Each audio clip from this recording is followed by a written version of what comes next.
Pada tahun 1950, seorang ahli matematika Inggris bernama Alan Turing menerbitkan sebuah makalah ilmiah berjudul Computing Machinery and Intelligence.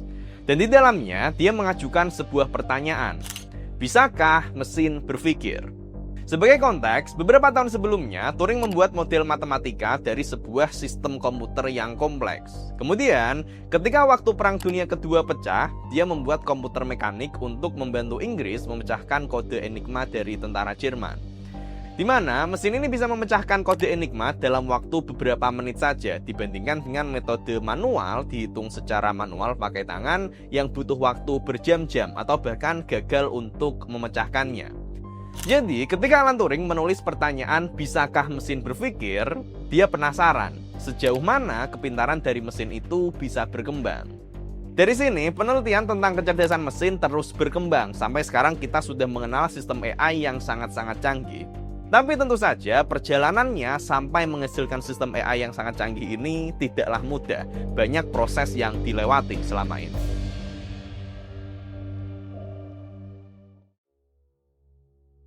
Pada awal 1950-an, banyak ilmuwan yang mulai tertarik dengan ide bahwa mesin dapat belajar dan berpikir seperti manusia. Akan tetapi, penelitian tentang kecerdasan mesin ini masih terpisah di berbagai bidang, seperti di bidang matematika, logika, teknik elektro, dan ilmu komputer. Jadi belum ada satu wadah tertentu yang menyatukan penelitian tersebut ke dalam bidang yang jelas.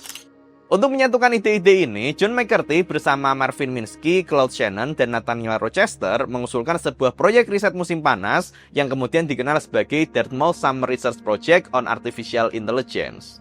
Acara ini berlangsung selama 2 bulan di Dartmouth College, Amerika Serikat pada tahun 1956 dengan tujuan untuk mengkaji bagaimana mesin bisa meniru aspek-aspek kecerdasan manusia seperti misalnya belajar, penalaran, dan juga pemecahan masalah. Pada momen inilah pertama kali istilah Artificial Intelligence atau AI diperkenalkan secara resmi. Konferensi ini tentu saja tidak langsung menghasilkan sistem AI yang canggih, tapi konferensi ini berhasil menjadikan AI sebagai sebuah bidang penelitian yang berdiri sendiri, terpisah dari disiplin ilmu lainnya, yang terdiri dari berbagai gabungan disiplin ilmu-ilmu tersebut. Jadi AI atau Artificial Intelligence atau kecerdasan buatan adalah teknologi yang memungkinkan mesin atau sistem untuk memproses informasi, belajar dari pengalaman, dan mengambil keputusan secara mandiri seperti manusia. Dengan kata lain, AI dirancang agar mesin tidak hanya sekedar menjalankan perintah, tapi juga mampu beradaptasi dan menghasilkan solusi berdasarkan data yang dia pelajari, seperti yang dilakukan oleh manusia. Nah, kalau kita melihat ke masa sekarang, AI itu udah sangat maju ya progresnya. Sekarang udah ada tool kayak ChatGPT, Gemini, juga tool-tool AI lainnya yang di sini kita udah ngerasain secara langsung bagaimana kecanggihannya. Tapi untuk bisa sampai ke kecanggihan di masa sekarang, prosesnya itu benar-benar panjang. Begitu juga kalau kalian pengen punya skill di bidang AI dan coding, ada proses pembelajaran yang perlu dilalui. Tapi tenang aja, karena sekarang ini ada program beasiswa Coding Camp 2026 powered by DBS Foundation. Jadi Coding Camp 2026 powered by DBS Foundation ini adalah program beasiswa pelatihan teknologi informasi yang dirancang dengan standar tinggi biar lulusannya ini punya keterampilan yang bisa langsung diterapkan di dunia kerja. Program ini adalah hasil kerjasama antara DBS Foundation dengan Decoding sehingga kurikulum pelajarannya dipastikan berkualitas tinggi dan berstandar global. Ditambah lagi dengan adanya bimbingan dari para expert ataupun praktisi IT di sini. Di sini ada 3 pilihan program pembelajaran yang bisa diikuti. Pertama AI Engineer, kemudian Data Scientist, dan Full Stack Web Developer. Dan selain kalian belajar hard skill, nanti kalian pun juga akan dapat materi interdisipliner seperti keterampilan pemrograman, soft skill, bahasa Inggris, hingga literasi keuangan. Sehingga nanti skillnya bisa lengkap kalau kalian ikut program ini. Program ini 100% gratis dan terbuka untuk semua warga Indonesia, diutamakan untuk siswa SMK, mahasiswa vokasi, dan mahasiswa S1. Setelah kalian menyelesaikan program pembelajaran, nanti kalian akan dapat sertifikat kompetensi. Dan untuk mahasiswa, program belajar di Coding Camp 2026 ini juga bisa dikonversi menjadi maksimal 20 SKS di perkuliahan. Pendaftaran Coding Camp 2026 powered by DBS Foundation ini masih dibuka. Silahkan kalian bisa langsung aja ke websitenya di sini untuk melakukan pendaftaran.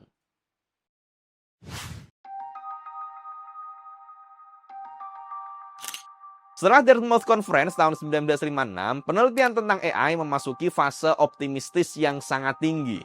Para ilmuwan percaya bahwa kecerdasan buatan ini akan berkembang pesat dan dalam waktu singkat akan bisa menyamai kecerdasan manusia. Pada periode ini muncul beberapa terobosan awal yang menunjukkan potensi dari bidang AI. Di antaranya yaitu pertama Perceptron oleh Frank Roosevelt. Perceptron ini adalah sebuah model neuron matematika yang mencoba meniru proses yang terjadi di dalam otak, yang menjadi cikal bakal dari sistem AI yang bisa belajar. Jadi pada Perceptron ini, sistemnya diberi data dulu, lalu si Perceptron ini bisa mengenali sebuah pola sederhana. Misalnya, dia bisa membedakan antara huruf X dan huruf E. Sistem ini masih sangat-sangat simpel sebenarnya, tapi ini adalah sebuah kemajuan besar di waktu itu. Kemudian contoh kemajuan lain di masa itu adalah logic theories yang dibuat oleh tim yang dipimpin oleh Alan Newell. Kalau Perceptron tadi berusaha untuk meniru proses biologis dari neuron otak atau neural network, nah logic theories ini berusaha untuk meniru langkah-langkah berpikir oleh manusia. Jadi logic theories ini bisa menyelesaikan persoalan logika matematika dengan mengikuti tahapan berpikir seperti pada manusia. Meskipun komputer saat itu masih terbatas dalam hal kecepatan dan kapasitas, tapi hasil-hasil ini membuat para penelitinya jadi makin yakin dan makin pede. Beberapa bahkan memprediksi bahwa dalam waktu 20 tahun, mesin akan mampu berpikir dan mengambil keputusan seperti manusia. Akan tetapi, seiring berkembangnya waktu, prediksi ini terbukti kalau terlalu ambisius. Karena teknologi dan sumber daya yang ada di waktu itu jelas belum cukup mendukung. Di tahun 1970-an, harapan besar terhadap AI mulai menurun. Banyak prediksi yang ternyata terlalu ambisius, yang ternyata sulit untuk direalisasikan. Karena memang teknologi komputer di saat itu belum cukup untuk mendukung algoritma AI yang kompleks. Salah satu bentuk kekecewaan ini salah satunya ditunjukkan oleh Sir James Lighthill pada tahun 1973. Dalam tulisannya, dia menyatakan bahwa proyek-proyek AI belum menunjukkan hasil yang nyata dan klaim para peneliti terlalu dilebih-lebihkan. Kemudian, di sekitar tahun 1980-an, pendanaan riset AI di Inggris dipotong besar-besaran, termasuk di Edinburgh AI Lab, salah satu pusat penelitian tentang AI yang terkemuka di waktu itu. Banyak proyek yang dihentikan atau ditinggalkan, termasuk negara lain, termasuk di Amerika Serikat juga ikut terpengaruh karena pemerintah dan para investor mulai kehilangan kepercayaan pada AI. Setelah periode AI Winter, penelitian tentang AI mulai bangkit lagi pada tahun 1990-an.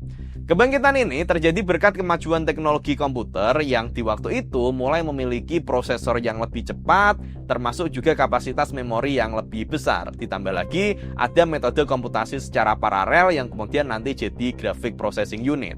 Meskipun di waktu itu teknologinya kembali lagi itu masih sederhana kalau dibandingkan dengan teknologi kita sekarang ini. Dengan fondasi ini, para peneliti mulai mencoba pendekatan baru yang berbeda dari sistem AI di generasi sebelumnya. Pada era ini, konsep machine learning atau ML, yaitu pendekatan yang memungkinkan mesin belajar langsung dari data, mulai naik kembali. Dua prinsip utama dari ML ini adalah pertama, semakin banyak data yang diproses, maka semakin pintar AI tersebut. Yang kedua, mesin dapat menemukan pola dan hubungan secara otomatis tanpa perlu instruksi dari manusia. Misalnya gini, untuk pendekatan konvensional role-based system yang berbasis aturan, maka ketika program komputer ingin mengenali gambar kucing, maka programmernya harus nulis banyak aturan, seperti misalnya, jika objek ini dia punya telinga bentuk segitiga, kemudian ada kumisnya panjang, maka itu kemungkinan adalah kucing. Akan tetapi masalahnya, pendekatan ini sangat tidak fleksibel dan sulit untuk digunakan untuk masalah yang kompleks. Belum lagi, gimana coba caranya untuk sistem komputer ini mendeteksi bentuk telinga, mendeteksi bentuk kumis kucing, dan lain sebagainya. Sementara itu, untuk pendekatan berbasis machine learning, ini berbeda. Dengan adanya machine learning, maka kita tinggal memberikan data yang isinya ribuan foto yang sudah diberi keterangan, ini gambar kucing, ini bukan kucing. Sistem machine learning akan mempelajari polanya secara otomatis sehingga dia bisa mengenali gambar kucing pada foto baru yang belum pernah dia lihat sebelumnya. Ini adalah lompatan yang besar yang membuat sistem AI menjadi lebih adaptif dan lebih mirip seperti cara manusia belajar. Pada tahun 1990-an ini juga banyak algoritma-algoritma penting yang lahir untuk kemudian memperkuat kemampuan AI. Di antaranya, dua yang paling utama adalah Bayesian Network yang memungkinkan pengambilan keputusan berbasis probabilitas, bukan hanya sekedar logika yang kaku. Kemudian yang kedua adalah Reinforcement Learning, yang ini memungkinkan AI belajar dari pengalaman, mirip seperti manusia yang belajar dari trial dan error. Puncak perhatian dunia terhadap AI di era 1990-an terjadi pada Mei 1997, di mana dunia dikejutkan oleh pertandingan catur yang mempertemukan Deep Blue, komputer catur super yang dikembangkan oleh IBM, melawan Garry Kasparov, juara dunia catur di waktu itu. Pertandingan ini disiarkan secara global dan menarik perhatian jutaan orang. Kasparov yang dikenal sebagai pemain catur terhebat di dunia, sebelumnya dia yakin bahwa tidak ada mesin yang bisa mengalahkannya. Akan tetapi, di sini Deep Blue juga punya keunggulan karena dia bisa menganalisis hingga 200 juta posisi per detik menggunakan kombinasi dari kekuatan komputer super dan strategi yang sudah diprogram oleh para Grandmaster. Pada pertandingan pertama tahun 1996, Kasparov masih menang. Akan tetapi, pada pertandingan ulang pada Mei 1997, Deep Blue akhirnya menang dengan skor 3,5, 2,5. Sehingga Deep Blue menjadi komputer pertama yang mengalahkan juara catur dunia dalam pertandingan resmi. Sebagai catatan, di sini Deep Blue sebenarnya dia nggak pakai metode AI yang canggih ya, dan sebenarnya dia pun sebenarnya belum sepenuhnya AI, masih semi-semi AI, karena sebenarnya dia masih lebih condong ke program komputer biasa, di mana dia tadi nge-brute force, nyobain jutaan kemungkinan, dan sistem AI-nya yang berbasis expert system namanya akan menganalisis mana hasil yang terbaik. Jadi sistem AI-nya masih sederhana, masih lebih condong ke program komputer biasa. Akan tetapi, kemenangan Deep Blue ini menjadi simbol kebangkitan komputer dan AI yang membuktikan bahwa mesin ternyata dapat menandingi atau bahkan melampaui manusia dalam bidang yang membutuhkan strategi dan pemikiran kompleks. Memasuki awal tahun 2000-an, perkembangan internet membawa dampak yang sangat besar bagi dunia teknologi, termasuk untuk bidang AI. Pada tahun 2006, Geoffrey Hinton dan timnya memperkenalkan konsep Deep Learning. Deep Learning adalah jenis machine learning yang menggunakan jaringan saraf berlapis-lapis yang memungkinkan AI belajar langsung dari data mentah tanpa ada aturan manual. Sebenarnya konsep ini sudah pernah muncul sebelumnya dari Perceptron tahun 1957, kemudian di tahun 1980-an Geoffrey Hinton pun sebenarnya sudah punya idenya, tapi waktu itu sumber dayanya baru memungkinkan eksekusinya di tahun 2006 ini.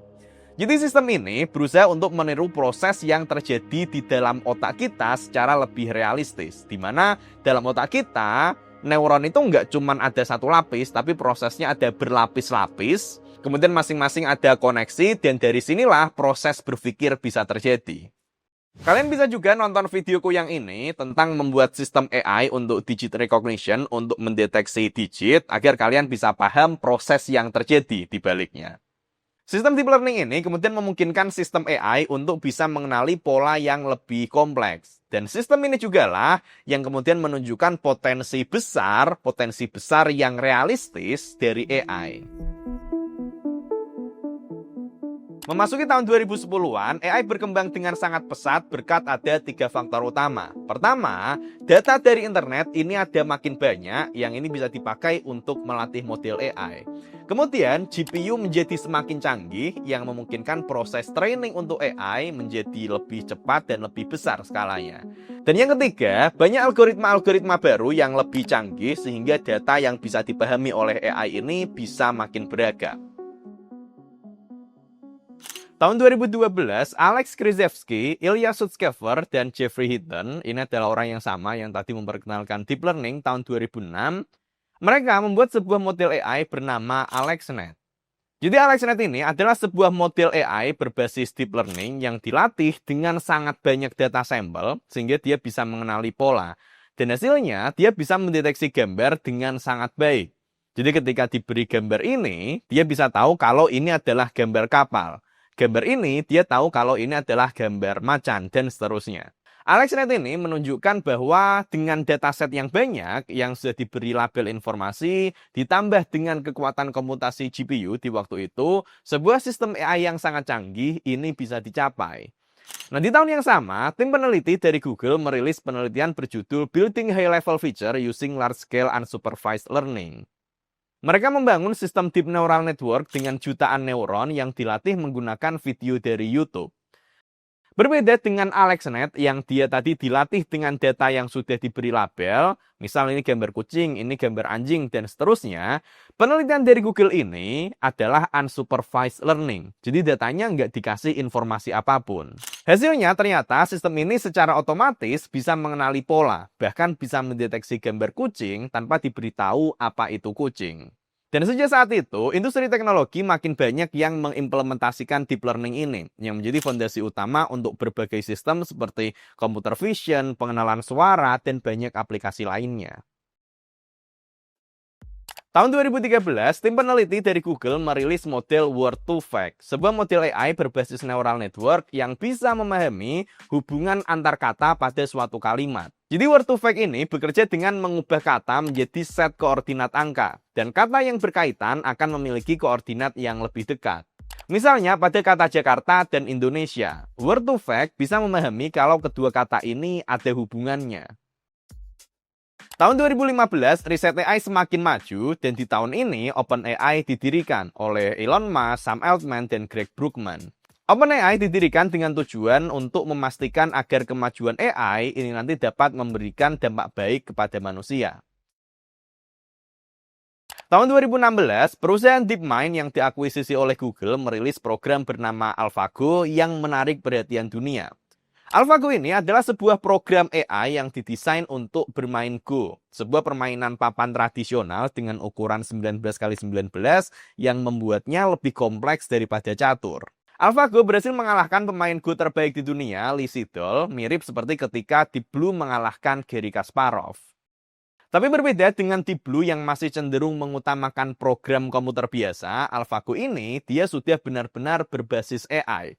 AlphaGo awalnya dilatih dengan data permainan Go. Lalu setelah itu dia belajar secara mandiri lewat sistem reinforcement learning. Jadi dia berlatih melawan dirinya sendiri terus-menerus sehingga dia jadi makin pintar. Yang teknik permainannya bahkan melebihi juara di permainan Go ini. Pada tahun 2017, tim peneliti dari Google Brain memperkenalkan sebuah terobosan besar dalam algoritma AI melalui makalah berjudul Attention is All You Need. Mereka memperkenalkan arsitektur neural network yang disebut transformer yang merevolusi bagaimana cara AI memproses dan memahami teks. Berbeda dari model-model sebelumnya yang memproses kata secara berurutan, transformer menggunakan mekanisme attention yang singkatnya memungkinkan model ini memahami konteks kata dalam teks dari kata yang lainnya. Jadi ketika misal ada kalimat, sebuah model matematika dan kalimat lain seorang model profesional, maka dengan mekanisme attention, transformer bisa paham kalau maksud dari kata model pada kedua kalimat ini itu berbeda. Karena dia melihat tidak hanya dari katanya, tapi juga hubungan masing-masing kata dengan kata lainnya pada kalimat itu. Oleh Google, arsitektur transformer ini mereka gunakan untuk menyempurnakan Google Translate, sehingga hasil terjemahan di Google Translate menjadi lebih baik, karena dia memahami maksud dari suatu kata sesuai dengan konteks kalimat tersebut. Dan transformer inilah yang kemudian beberapa tahun kemudian merevolusi dunia AI sekarang ini. Sistem transformer dia menjadi fondasi utama dari semua model bahasa atau large language model yang sekarang menjadi kunci dari teknologi chatbot yang mampu berinteraksi seperti manusia. Pada tahun 2018, OpenAI memperkenalkan GPT-1, model AI pertama yang sepenuhnya memanfaatkan arsitektur transformer. GPT adalah singkatan dari Generative Pre-trained Transformer, dan kata GPT ini adalah GPT yang sama yang ada pada ChatGPT. Generatif itu maksudnya adalah model ini bisa mengenerate atau bisa menghasilkan teks, kemudian pre-train itu maksudnya adalah model ini dia dilatih terlebih dahulu, dan transformer artinya adalah model ini menggunakan arsitektur transformer. Pada GPT-1, dia terdiri dari 12 layer transformer yang memiliki total 117 juta parameter, dan dia dilatih dengan sekitar 700 juta kata yang berasal dari internet dan buku. Hasilnya, GPT-1 ini bisa memahami suatu kalimat dan meneruskan teks secara alami seperti manusia. Kemampuannya memang masih terbatas, tapi GPT-1 ini sudah bisa dipakai untuk menjawab pertanyaan sederhana atau untuk merangkum teks. Setelah GPT-1, tahun 2019, OpenAI merilis model GPT-2 yang punya 1,5 miliar parameter. Lalu tahun 2020, mereka merilis model GPT-3 yang punya 175 miliar parameter. GPT-3 ini dia udah pada level yang sangat bagus hasil teks yang dihasilkan, hanya saja belum banyak orang di luar komunitas AI yang tahu tentang model GPT-3 ini. Baru pada 30 November 2022, ketika OpenAI merilis ChatGPT, dunia kita jadi benar-benar berubah. ChatGPT ini didasarkan dari model GPT-3, tapi dia dibuat dalam bentuk web yang sangat mudah digunakan, dan gemparlah dunia.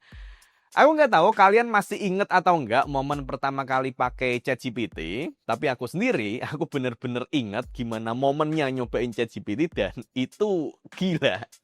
Kita nulis chat, bisa dijawab dengan kalimat yang sangat-sangat natural. Kita ngasih pertanyaan, dia bisa jawab. Tanya suatu info, dia juga bisa langsung ngasih tahu. Dan itu benar-benar luar biasa. Beneran deh. Pokoknya untuk orang yang tahu sedikit aja tentang teknis programming, tentang chatbot atau tentang AI, ketika nyobain ChatGPT pasti langsung terkaget-kaget. Sementara itu untuk orang yang dari backgroundnya bukan programming, mungkin bilangnya masih kalimatnya masih kaku, kadang jawabannya keliru. Iya, tapi teknologi seperti ini, ChatGPT di awal-awal, chatbot yang bisa memahami teks dan ngasih jawaban kalimat dengan senatural itu, hampir mustahil untuk dibuat sebelumnya. Jadi ketika aku ngelihat respon ChatGPT, itu bener-bener gila, keren banget. Dan langsung saja di internet semuanya langsung membahas tentang ChatGPT di waktu itu. Saking canggihnya, ChatGPT bisa meraih 1 juta pengguna hanya dalam waktu 5 hari saja. Ini adalah rekor pertumbuhan paling cepat dalam sejarah produk software. Dan tidak berhenti di ChatGPT, dengan GPT-3, OpenAI kemudian memberikan update untuk modelnya, jadi menggunakan GPT 3.5, GPT 4, GPT 4o, dan yang sekarang GPT 5. Dan sejak ChatGPT ini rame, banyak perusahaan-perusahaan yang kemudian juga mengembangkan model AI sejenis ChatGPT. Termasuk ini dilakukan oleh Google lewat produk Google Gemini. Nah, ini menarik nih. Coba perhatikan di sini, teman-teman. Dari beberapa momen penting dalam sejarah AI yang tadi udah kita bahas, beberapa di antaranya tadi dibuat oleh Google. Termasuk arsitektur transformer itu dibuat oleh Google. Tapi dalam hal pemanfaatannya menjadi teknologi chatbot, ternyata Google kalah saing sama OpenAI. Google hanya fokus pada penggunaan untuk Google Translate, sementara OpenAI bisa pakai transformer ini untuk aplikasi yang lebih luas. Tapi itu dulu, karena sekarang baik Google ataupun OpenAI ataupun xAI, Cloud dan lain sebagainya, mereka udah punya model chatbot AI seperti ChatGPT yang kemampuannya kurang lebih setara. Nah, di tengah perkembangan AI berbasis bahasa atau Large Language Model, sejak tahun 2021 juga ada model yang naik daun, yaitu Diffusion Model. Berbeda dengan model-model AI sebelumnya yang dia berusaha untuk memahami gambar jadi teks, Diffusion Model ini sebaliknya, jadi dia mengubah deskripsi teks menjadi gambar. Dan hal inilah yang kemudian membuat tool-tool seperti Stable Diffusion, DALL-E, Midjourney, Dreamina, dan lain-lain bisa dipakai untuk bikin gambar dengan sangat mudah. Dan sekarang sendiri, trennya adalah AI itu multimodal sekarang. Maksudnya, dia nggak cuma bisa teks saja, tapi juga bisa langsung sekaligus ngolah teks, ngolah gambar, dan juga suara. Jadi, udah secanggih itu sekarang. AI sudah mengubah hidup kita di masa sekarang. Dan salah satu momen pengakuan atas pengaruh AI di dunia modern sekarang ini terjadi pada tahun 2024. Yaitu ketika John Hopfield dan Geoffrey Hinton mendapatkan hadiah Nobel Fisika. Keduanya dianggap sebagai tokoh yang membangun dasar ilmiah dalam fondasi AI dan machine learning modern. Ketika penghargaan ini diumumkan, banyak orang yang kaget. Loh, kok fisika malah penghargaannya untuk topik AI sih? Nah sebenarnya sampai sekarang pun masih banyak orang yang nggak setuju, tapi argumen yang diberikan oleh panitia Nobel Prize adalah bahwa model AI yang dibuat oleh Geoffrey Hinton dan Job Hopfield ternyata terinspirasi dari cabang fisika statistik, dan memang itu adalah pendekatan yang mereka lakukan. Dengan kata lain, mereka menggunakan pendekatan awal fisika untuk menjelaskan bagaimana jaringan syaraf ini belajar, menyimpan pola, dan juga menemukan data yang disimpan di sana. Makanya, menurut panitia Nobel, mereka diberi penghargaan Nobel Fisika 2024. Jadi itulah dia sejarah lengkap tentang perkembangan AI sampai sekarang ini, teman-teman. Nah, kalau kalian sendiri, bagaimana pengalaman kalian menggunakan AI sejauh ini? Apakah kalian merasa terbantu atau kalian merasa malah menjadi semakin bodoh karena ada AI? Silahkan tulis di komen, kita ketemu di video selanjutnya. Terima kasih.